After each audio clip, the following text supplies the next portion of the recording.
그 두 가지를 다 하면 살아도 되잖아요. 그죠? 여행 작가가 정치 예. 비평을 하면 안 된다는 법이 어디 있어요. 그렇죠. 예. 그런 편견, 고정관념 이런 거 우리 무찔러야 돼요. 맞습니다. 자, 그럼 한번 다음 주제에 넘어가 보겠습니다. 네. 자, 요거는 이제 요 근래 한동안 이슈였던 부분 한번 진행해 보겠습니다. 우리가 이제 모든 사람들의 속마음을 알 수는 없지만 때로는 누군가의 배려가 또 다른 오해를 사는 경우도 종종 있지 않습니까? 그래서 혹시 신뢰가 되지 않는다면 작가님께서는 좀 어떻게 생각하시는지 궁금합니다. 그게 이제 녹방에 출연을 하면 신뢰를 전제로 해요. 그러니까 저는 최선을 다해서 정직하게 제가 하고 싶은 얘기를 하고, 그리고 그것을 어떻게 편집하느냐는 초대하는 사람의 마음이죠. 판단이죠. 그걸 존중해요. 그러니까 제가 김어준 총수한테 나갈 때 총수가 저하고 이제 약간 입장이 달라요. 그러니까 김어준 총수는 이 방송이 가지고 오게 될 파장, 그것이 미치게 될 영향, 이런 것들에서 매우 신중한 입장이에요. 김어준 총수는. 그러니까 저는 그거는 시장에 맡길 일이지 굳이 그 편집자가 그걸 판단을 해서 할 필요 있냐.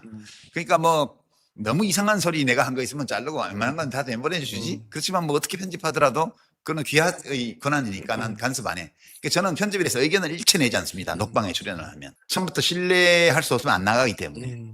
그리고 이제 엄청 많이 편집했어요.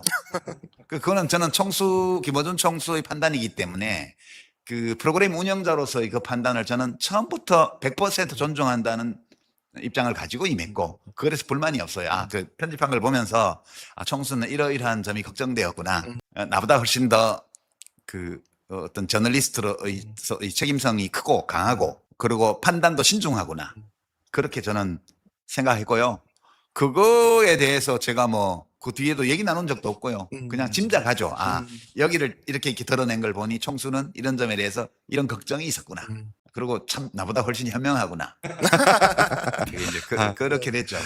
다 됐습니다, 이제. 아니 최욱 씨도 편집한 부분이 있어요.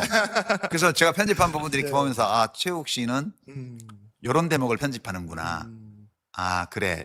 그건 또 편집하는 게 최욱 씨 스타일이 맞지. 그런 생각을 하죠. 그러면 이어서 제가 질문 한 가지 더 드리도록 하겠습니다. 이제 이재명 정부 출범이 1년째입니다. 근데 많은 분들께서 1년밖에 안 되는데 왜 그러냐는 목소리와 1년밖에 안 됐는데도 지금 상황이 염려된다라는 목소리가 지금 많이 나오고 있습니다. 작가님께서도 방송에서 한참 전부터 대통령이 걱정되었지만 이제는 현실을 받아들이며 우리 각자가 무엇을 어디서 어떻게 해야 할지 함께 고민하자라는 취지로 시민분들께 말씀하셨습니다. 지난 1년 중 작가님께서 가장 걱정되었던 점은 무엇인지, 그리고 현실로 받아들이게 된 점이 무엇인지 궁금합니다. 우선 이제 1년밖에 안 됐는데 그런 비판하냐. 그러면 몇 년 되면 비판해도 돼요? 잘 아니, 저는 모르겠어요. 그렇게 네. 말하는 분들한테는 그러니까 임기 5년 대통령인데 이제 만 1년 지나서 2년째로 막 접어드는 시점에서 그렇게 비판하냐 그러면 몇 년 차 되면 비판해도 돼요? 그걸 모르겠더라고요, 저는.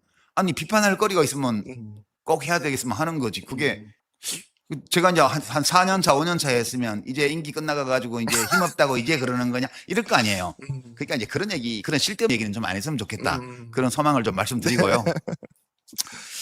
저는 이제 불안했던 거는 작년 가을부터 좀 불안했어요. 네. 그러니까 이제 국회에서 검찰개혁법, 그러니까 9월 달인가 그 정부조직법 검찰청 폐지법안을 처리를 했잖아요. 이제 그다음이 형사소송법하고 그 공수처, 중수청법, 공소청법 이 세 가지를 패키지로 묶어서 하면 이제 끝나는 건데, 이거 논의를 막 국회에서 시작하는데 우상호 그때 정무수석이 나와서 뭐 정부에서 한다고 가져가더라고요. 왜 가져가지? 그냥 당정협의를 하면 되는데 어차피 입법 사항인데 입법권은 국회에 있는 거고. 근데 뭐 대통령이 뭐 직접 챙기려나 보다 이렇게 생각했죠. 그때는. 직접 챙기더라도 그냥 당정협의를 통해서 챙기는 게 낫지 않나? 민주당이 이걸 안 하겠다는 것도 아니고 민주당 의원들은 하겠다는 의지가 강하고 정청래 대표도 확실히 하겠다는 입장이고. 그런데 왜 저걸 스톱시키고 정부로 가지고 가지? 그렇게 복잡한 법도 아닌데. 그게 약간 의아해했어요.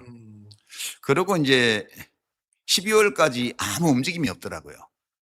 그리고 국회 논의도 이제 민주당 내 논의도 다 중단돼 있고, 이제 그때부터 슬금슬금 불안해지기 시작했어요. 왜 이러지? 그리고 총리실 TF에서 좀 이상한 얘기들이 흘러나오기 시작하고. 그리고 1월에 이제 첫 번째 입법 예고안이 나왔잖아요. 그때는 좀 불안한 정도가 아니라 뭐가 잘못 가고 있다는 판단을 그때 사실 했어요. 했는데 이게 어떻게 해서 이렇게 된지를 정보가 없으니까 바로 대통령이 잘못했다고 말을 할 수가 없잖아요. 그러니까 주무를 맡고 있었던 TF를 이끌고 있었던 국무총리하고 주무장관인 법무부 장관하고 해안부 장관 이 세 사람이 국무위원 중에 책임자잖아요. 그러니까 왜 일을 이렇게 하냐라고 이제 이야기를 하기 시작한 거죠, 제가. 아니, 당연한 거 아니에요. 그런데 이제 그때 제 뒷머리에는 대통령 결재를 안 맡고 이걸 입법 예고를 할 수 없는데 이상하네, 이상하네, 라고 그 무럭무럭 의심의 구름이 생기기 시작했어요. 근데 뭐 대통령이 잠시 판단을 잘못할 수도 있지 뭐. 바로 잡아지겠지. 그래서 막 비판이 막 엄청 나왔습니다. 그 안에 대해서. 근데 2월 하순인가에 두 번째 안이 또 나왔는데 별로 안 다른 게 또 나온 거예요. 그리고 이제 법무장관 정성호 장관이 뭐 문재인 좀 뭐냐 이재명 정부의 검찰은 다릅니다부터 시작해가지고 뭐 온갖 얘기들을 막 하는데 저도 국무위원을 해봤잖아요, 장관을. 아니 이렇게 민감한 그 대선 공약과 관련된 문제인데 이거를 대통령 뜻과 다르게 장관이 말할 수 있나? 그 의심이 굉장히 짙어졌어요. 3월 달에는. 2월 말쯤에는. 근데 여전히 대통령이 이렇게 지시를 했거나 했다고 확정하기에는 좀 정보가 부족한 데다가 바로잡을 시간도 아직은 있지 않냐. 이제 그래서 계속 저는 법무장관하고 총리를 두들겨 팼죠. 그거 당연한 거 아니에요? 네. 그랬고 이제 3월 첫 주인가요? 그때 뭐 당정 협의하고 뭐 대통령이 직접 정무수석하고 해가지고 중수정법을 완전히 바로잡았다. 거의 90점 이상 되는 걸 만들었다. 이게 일반적인 평가였고 그래서 아 지금까지 대통령이 너무 다른 일이 바쁘셔가지고 이걸 못 챙겼나 보다. 그랬던 거야? 아니 그러기에는 너무 찜찜한데. 그렇지만 대통령이 서로 1, 2차 입법 예고 때는 그랬다 하더라도 이제 여론을 파악을 하고 입장을 확실히 했구나. 다행이야. 이제 형사소송법만 하면 끝나겠네. 이런데 그거를 또 그러니까 처음부터 형사소송법하고 중수청 공소정법하고를 패키지로 묶지 않고 낸 것 자체가 문제가 있었던 거야, 처음부터.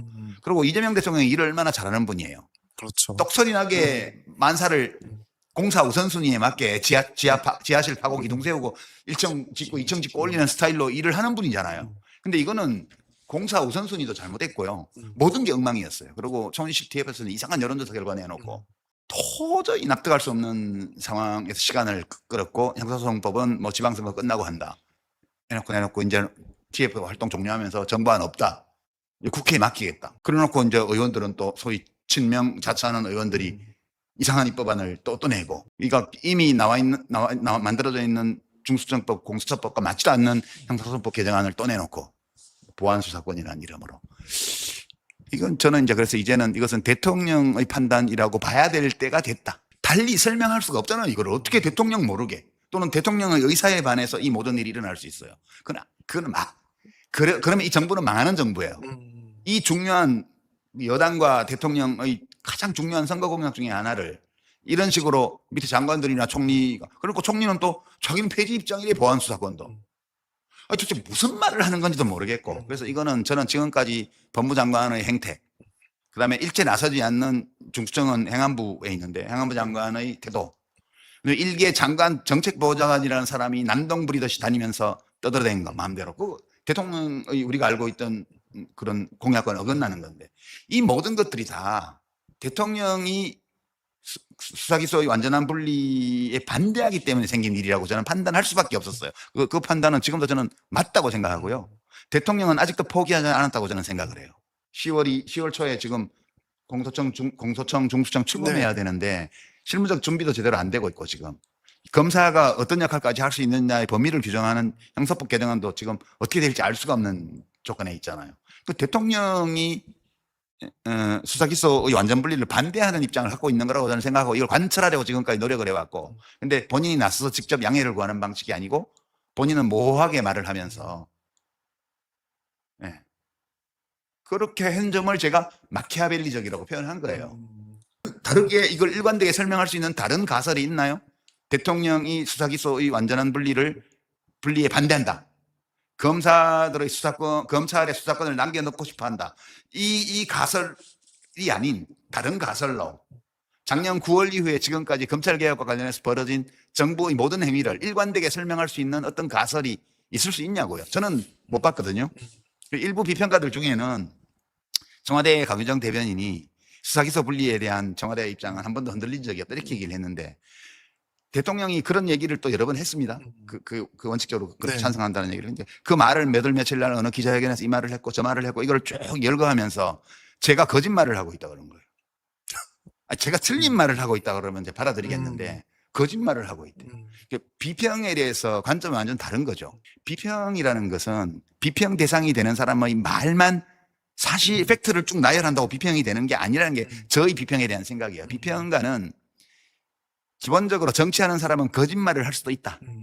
또는 사실이 아닌 말을 할 수도 있다. 또는 본심을 감춘 말을 할 수도 있다는 전제를 두고 그 권력자의 말과 그 권력자의 휘하에 있는 조직들의 행동과 관련되어 있는 사람들의 움직임과 이 모든 것들을 종합해서 말이라는 텍스트가 직접적으로 이야기하지 않는 그 텍스트 너머에 있는 어떤 것까지도 설명해 줄 때 그게 비평이 되는 거라고 저는 생각해요. 그게 아니라면 비평가가 왜 필요해요? 대통령이 뭐월 뭐일날 이런 말 했고 뭐월 뭐일날 저런 말 했고 쭉 한 대여섯 개 한 다음에 대통령 청와대 대변인도 한 번도 흔들리지 없다 했지 않냐. 그러니까 당신이 대통령이 수사기소의 완전 분리에 찬성하지 않는다. 검찰의 수사권을 남겨주고 싶어 한다는 이 주장이 거짓말이라는 거예요. 저는 제가 대통령의 말과 정부의 관련된 모든 수치들의 행동을 분석해 본 결과 그 모든 것들을 일관성 있게 설명할 수 있는 하나의 가설로서 추정하는 거죠. 가설이지만 강력한 근거를 갖고 있어요. 그래서 제가 나는 이렇게 판단한다라고 말을 한 거예요. 근데 그걸 거짓말이라고 그러면 누가 비평을 할 수 있으며 비평이 무슨 의미가 있어요, 이 세상에서? 비평가는 정치인의 하는 말 또는 권력자의 말 그 너머에 있는 것까지 봐야 돼요.